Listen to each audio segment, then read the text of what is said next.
Gus, menyangkut kepemimpinan, menyangkut kekuasaan, kita tahu bahwa Gus Yahya bersaudara kandung dengan Menteri Agama saat ini, Gus Yakut Khalil Mas, ya.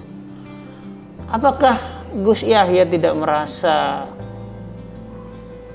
sungkan? Masa nanti saya disebut KKN seperti zamannya Soeharto gitu. Bagaimana Anda mau menjelaskan ini kepada masyarakat? Anda pun terpilih bahwa bukan karena ada menteri. Ya karena Yakut jadi menteri itu kan juga bukan urusan saya ini. Iya. Ini hak prerogatif presiden. Ini yang pertama, dan saya membangun wacana tentang apa yang saya sampaikan tadi sudah lama. Sudah cukup lama, dan sekarang saya menawarkan diri untuk melaksanakan visi itu gitu. Jadi gagasan itu sudah lama ya? Sudah lama. Saya tahun 2020 itu saya meluncurkan buku yang saya beri judul agak provokatif memang. Judulnya itu Perjuangan Besar Nahdlatul Ulama. Iya. Disingkat PBNU. Itu sudah awal 2020, dan ini proses berpikir yang lama sekali terus saya kembangkan ya. Nah sekarang menjelang muktamar inilah saya kemudian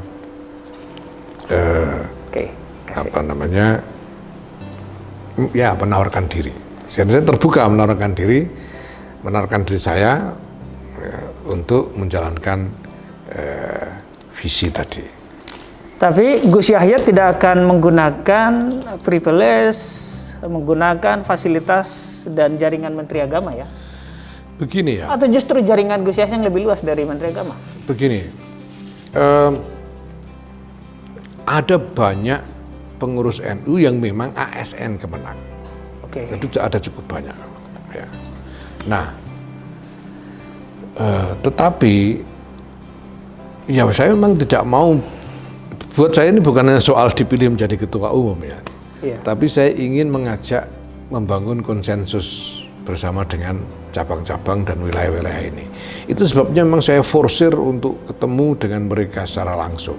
Ketemu langsung. Saya sejak September berkeliling, dan sekarang ini sudah lebih 400 cabang dan wilayah yang sudah saya temui langsung. Kalau saya mau menggunakan memanfaatkan Kementerian Agama gitu, minta tolong adik saya gitu, mungkin saya nggak perlu berkeliling gitu. Dia bisa suruh jaringan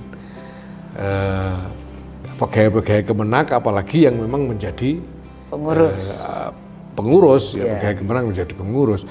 Nah tapi saya tidak, saya tetap datang, saya bertemu langsung, saya sampaikan pikiran-pikiran saya, dan saya dengarkan mereka bicara. Biasanya saya itu kalau pertemuan dengan cabang-cabang dan wilayah itu bisa sampai jam 1, jam 2 malam, karena saya harus dengarkan satu persatu semua orang bicara, kemudian kita diskusi. Biasanya ketemu itu bisa dengan, sekali ketemu itu rata-rata ya sekitar 20 sampai 30 cabang. Itu sehingga ya memang cukup melelahkan, tapi saya yakin ini harus dilakukan karena saya ingin ada konsensus. Saya katakan kepada mereka, kalau Bapak setuju dengan saya dan kemudian Bapak pilih saya dan berhasil saya jadi ketua umum, itu artinya insya Allah Bapak nanti akan tambah kerjaannya, dan insya Allah mungkin tambah pusing juga. Ini semua ada konsekuensi bagi kita semua. Dan alhamdulillah banyak dari cabang-cabang. Saya kira sekarang sudah sebagian besar mau terima ini.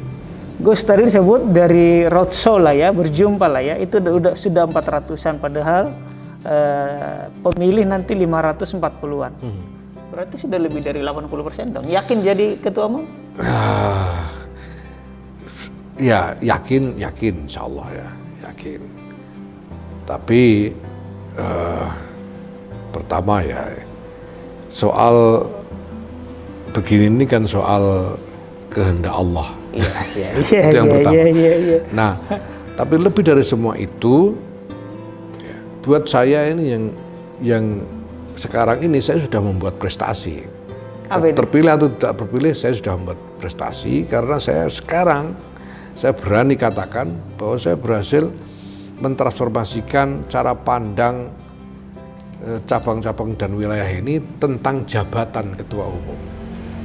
Kalau selama ini mereka memilih ketua umum itu dengan cara berpikir bahwa mereka memilih seorang pemimpin besar yang nantinya terserah sesudah dipilih mau melakukan apa saja terserah gitu.